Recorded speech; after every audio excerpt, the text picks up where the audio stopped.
So look at Anthony Ryder from South Lyon, Michigan, recently selected as the Lions 2020 Fan of the Year. He has a passion about sports broadcasting.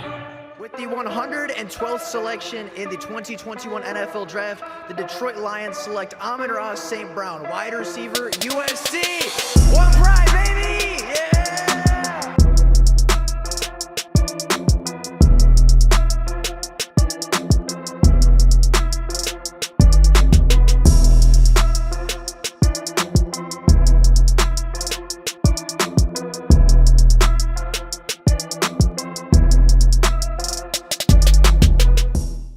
What is going on, everybody? Welcome back to another Detroit Lions video. Now, the Detroit Lions, as we all know, played their first preseason game a few days ago versus the New York Giants, and we saw a lot of Detroit Lions make their NFL debuts, including the two first-rounders from this past year. The 12th overall pick, Jamir Gibbs, as well as the 18th overall pick, Campbell, both made their NFL debuts in week one versus the New York Giants. And despite neither of them playing the entire game, both of them playing roughly a quarter or so, we did get a good first look at what these first rounders are going to look like, as well as the rest of the draft class and the rest of the Detroit Lions that are new to this roster. So today I wanted to take a look at the two first round picks in particular, Jamir Gibbs and Campbell. Take a look at what they did well, take a look at what they didn't do well, take a look at how they kind of fit into this Detroit Lions offense and defense, and the roles they could potentially play based off their first look of preseason action. So first, I want to start off with the offensive playmaker of Jamir Gibbs. Now, his first carry obviously didn't go as well as most people would have liked it to go. Right? The New York Giants here are sending about 6 people. They're sending number 53 off the edge, number 27, the safety, as well as 1, 2, 3, 4 guys all going after the running back. Now, the Detroit Lions only leave in 5 guys to block, that being the 5 offensive linemen, as well as the pulling tight end in Brock Wright, who is covered up by number 70 right here. Now, Brock Wright doesn't end up blocking anybody, leaving 2 free rushers essentially on this play. Number 27 is in the backfield before the handoff even gets handed off. And of course, Jamir Gibbs does sidestep him a little bit, is able to get back to that 20-yard line, but 27 does a good job corralling him. The rest of the defensive line gets there. Jamir Gibbs doesn't go down, doesn't give up the football, but is pushed back, and there's not a whole lot he can do there. Not a great start for Jamir Gibbs, but also more on the offensive line than it is actually on Gibbs himself. This time, the blocking is a little bit better, right? Matt Nelson is keeping his guy on the outside. Jason Cabinda is actually getting in a position to block people, as well as the left guard holding his own. Now, Jamir Gibbs here does have the option to either bounce it outside, which he initially thinks about doing, but then decides to plant his foot, drive down the field, and ends up picking about 4 to 5 yards after a pretty good blocking job by the offensive line. Once again, the offensive line is a little bit better here.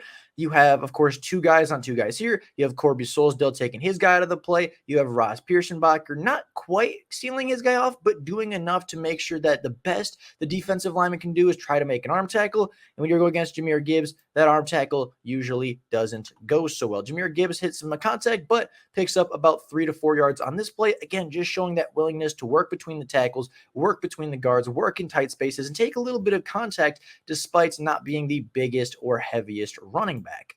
Now, this play, again, is even better than the last. You have Sam Laporta sealing a really nice block on the edge. You have Matt Nelson getting down to the defensive linemen. So then that opening a really nice gap with 2 blockers right here. Jameson Williams, a very willing blocker at wide receiver, as well as Antoine Green, a bigger body guy. Corby Solsdale and Ross Pierschenbacher get up to the second level, taking out the safety and linebackers.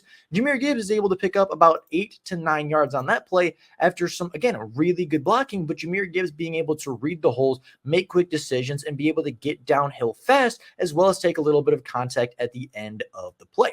Now, this is Jamir Gibbs' last rushing attempt of the night. This is going to be the big one that breaks off for a first down. Again, the New York Giants are sending quite a few people at the defensive line. Right, you have 21 blitzing, you have, I believe, 47 here blitzing, you have all of these defensive linemen, as well as the linebackers looking right at him. Now, Jamir Gibbs originally is going to get hit by number 52 here, who does break through the offensive line, but Jamir Gibbs kind of just steps right over him, is able to keep his feet, and has a quick path to the first down. Now, number 94, not quite fast enough to catch Jamir Gibbs, but number 30 is in a good position to make some plays. Darnell Holmes, I believe, is who that is in a position to keep Jamir Gibbs from the first down. Now, Jamir could always just step out, be a yard short, keep his body a little bit healthier, not take the big hit. But Jamir Gibbs is a competitor. Jamir Gibbs is a player that wants to get that first down, even in the preseason, wants to earn that respect from the coaches. So he's going to put his shoulder down, power through, and get the first down about as well as you could have on that play. That play is a really good representation of what Jamir Gibbs is capable of doing, breaking tackles in the backfield, burst in speed, power, ability to get hit, the ability and even willingness to take a little bit of contact in order to get the first down or the touchdown. Now, this next couple of plays I want to take a look at aren't necessarily where Jamir Gibbs touches the ball, but it's going to be what Jamir Gibbs does when he's not touching the ball. This is going to be Jamir Gibbs in pass pro. Again, Jamir Gibbs kind of talked about as not being the biggest back, right? Not being the heaviest back, but he is still willing to take contact for his quarterback. Does pick up the blitzing linebacker. Would he have gotten there? Probably not, but that willingness to take on a blocker here is going to disrupt a bigger linebacker, is going to stop his rush. Now, the miscommunication is obviously unfortunate, but that's not what we're quite focused on right now. Jamir Gibbs, again, right here, sees the guy blitzing off the edge, even kind of moves away from the handoff, knows it's a fake, he's not getting the football, so he's going to go protect his quarterback and ends up taking this linebacker safety out of the play, giving Nate Sudfeld time to throw the ball down deep. Again, not the greatest end result for the Detroit Lions on the deep passing play, but a good pickup by Jamir Gibbs. And then there's this play. The three offensive linemen are taken out here. Sorsdale's taking his guy. The tackle is waiting for this guy to blitz, ends up not doing it, so he's kind of taking out of the play. Jamir Gibbs is taking on this guy who, as you can see, is bigger than him, pretty significantly bigger at that, and Jamir Gibbs stonewalls him, right? Puts his head down, is able to keep the linebacker from rushing, keep his linebacker away, and is able to really just be a good blocking running back for his quarterback, right? Keeps his quarterback clean. That's what you have to do when you're not getting the ball, and I think that's a big reason as to why he was drafted as highly and it was graded as highly as he was. This, of course, is going to be the lone receiving play of Jamir Gibbs' career so far. He's able to get out, obviously a designed pass play for Jamir Gibbs. The offensive line gets beat pretty early, but Jamir Gibbs works on the scramble drill, right? He works back towards his quarterback, does get the ball, and catches it at about the 40-yard line, having to do a little bit of a spinning catch. Jamir Gibbs gets hit at the 45, breaks a tackle, and powers forward to the opposite 49. That's an extra 5 yards after contact, and Jamir Gibbs, of course, gets up, does a little celebration, points it off, and sends it to Jack Campbell. Jamir Gibbs, I thought, had a very strong debut. I'll talk about it more at the end, but I think that Jamir Gibbs was a very, very strong running back. I think he was a good pick by the Detroit Lions. Obviously, the offensive weapon that they continue to talk about, but just a really good debut. Showed a lot of speed, showed a lot of versatility, showed the ability to pass protect, showed the ability to run between the tackles, run outside the tackles, be a receiver. Really showed the ability to be everything and do every aspect of the running back position at a relatively high level. Now, let's get on to the 18th overall pick of Jack Campbell. Jack Campbell is going to be the third player in this set right here. The Lions have a lot of guys around the box. I believe it's 2 linebackers as well as a nickel cornerback, and Jack Campbell is going to be the linebacker at the top. Now, Jack Campbell does get caught up in traffic here. A little bit unfortunate. He does get back to the ball eventually. However, by the time he gets there, the running back is already on the ground. Not a great start for Jack Campbell immediately. Jack Campbell right here is going to pursue the running back to the outside. He is, I think, actually going to take a pretty good angle if this lineman doesn't end up, chipping him, essentially doesn't end up making a play.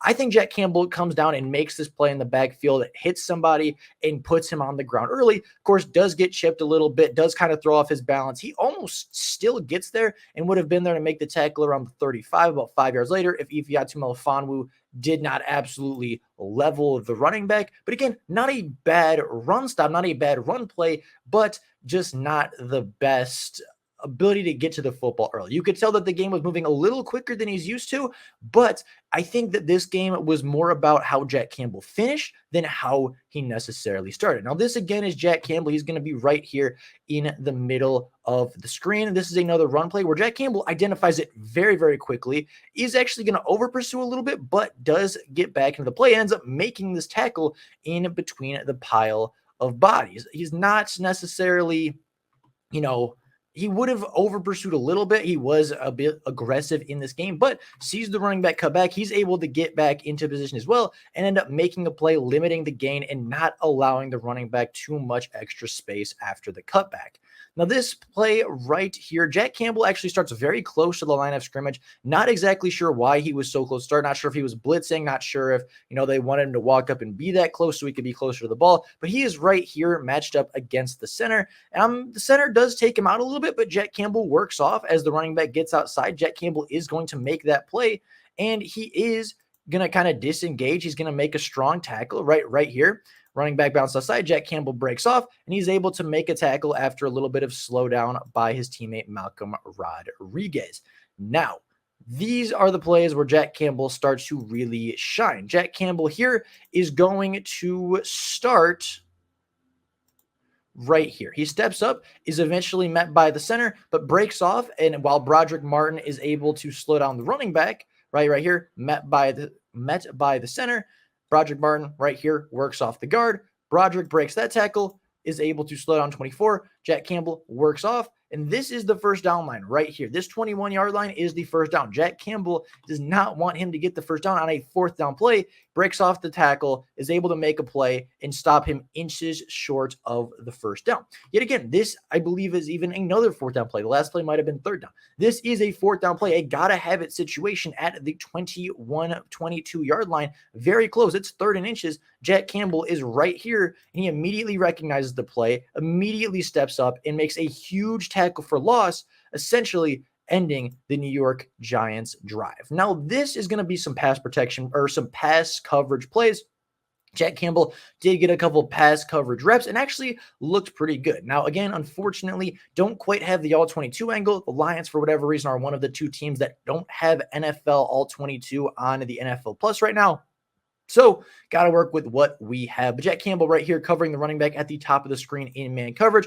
Kind of goes off the screen. However, it is a quick play. It is not given up. Although the running back is speedy, Jack Campbell stays with him. And, of course, has his eyes on the running back the whole time, works back. Doesn't quite make the impact play, but I did want to put this in here showing that Jack Campbell has that versatility to even line up on the boundary and cover running backs one-on-one in space. Now, this next play is going to be Jack Campbell. Again, you don't get to see the end of the play, but you do get to see Jack Campbell's process, and you do kind of get to see what he's thinking throughout the play.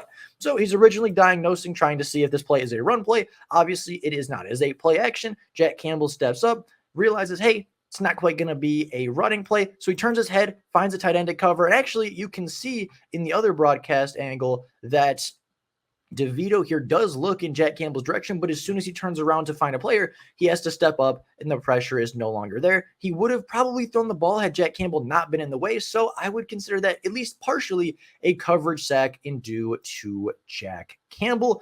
And then we have the actual PBU that he had last night. Now, Jack Campbell is manned up with the running back. Number 46 is covering number, I believe, 20 on this play. He's going to step up immediately, and he's going to cover his guy. You can see DeVito looks here, Jack Campbell all over it. The defensive line starting to get some pressure. DeVito has to roll out, is about to get sacked by Romeo, gets it away, and Jack Campbell is able to stay in position and get the PBU. A better angle of this, right? Jack Campbell stays with them. Scramble drill starts. Jack Campbell not looking at the quarterback, staying one-on-one with his guy in man coverage, follows him down the sideline, pushes him towards it, doesn't interfere with him, right? Doesn't do anything to impede the catch point, doesn't do anything to draw up pass interference, just kind of stands in the way, hits him in the thigh, and falls harmlessly to the ground. Jack Campbell did not start the game as well as you would have liked Jack Campbell. You could tell the game was moving a little quick for him. You could tell that he was kind of had a welcome to the NFL moment in the very beginning, but he turned it around. He finished very strong on the day with a PBU, 5 tackles in a quarter, as well as a TFL.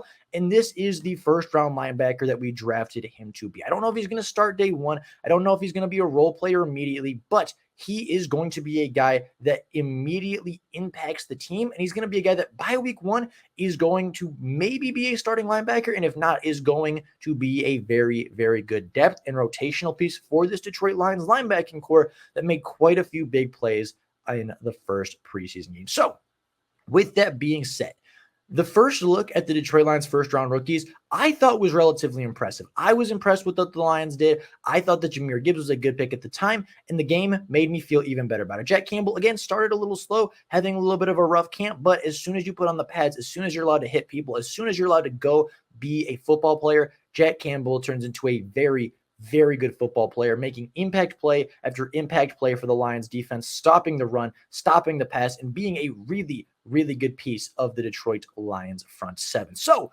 with all that being said, that is all I have for you guys today. That is the first look at the Detroit Lions 2023 draft class. Let me know down in the comments below if you enjoyed this style of content. We can do it again with other players, do it again with more rookies, do it again with maybe even Levi Onwuzurike or some veterans that are starting to stand out. So just let me know down in the comments below if you enjoyed the content and who you'd want to see brought up and watched next. But with that being said, that's all I got for you guys today. If you made it this far into the video, you clearly like the content. If you're not subscribed, why aren't you subscribed? You like the content, you enjoy watching it, subscribe to the channel, hit the bell notification so you never miss a Detroit Lions upload. But with all that being said, that is all I got for you guys today. Thank you all so much for watching. Until next time, and as always, go Lions.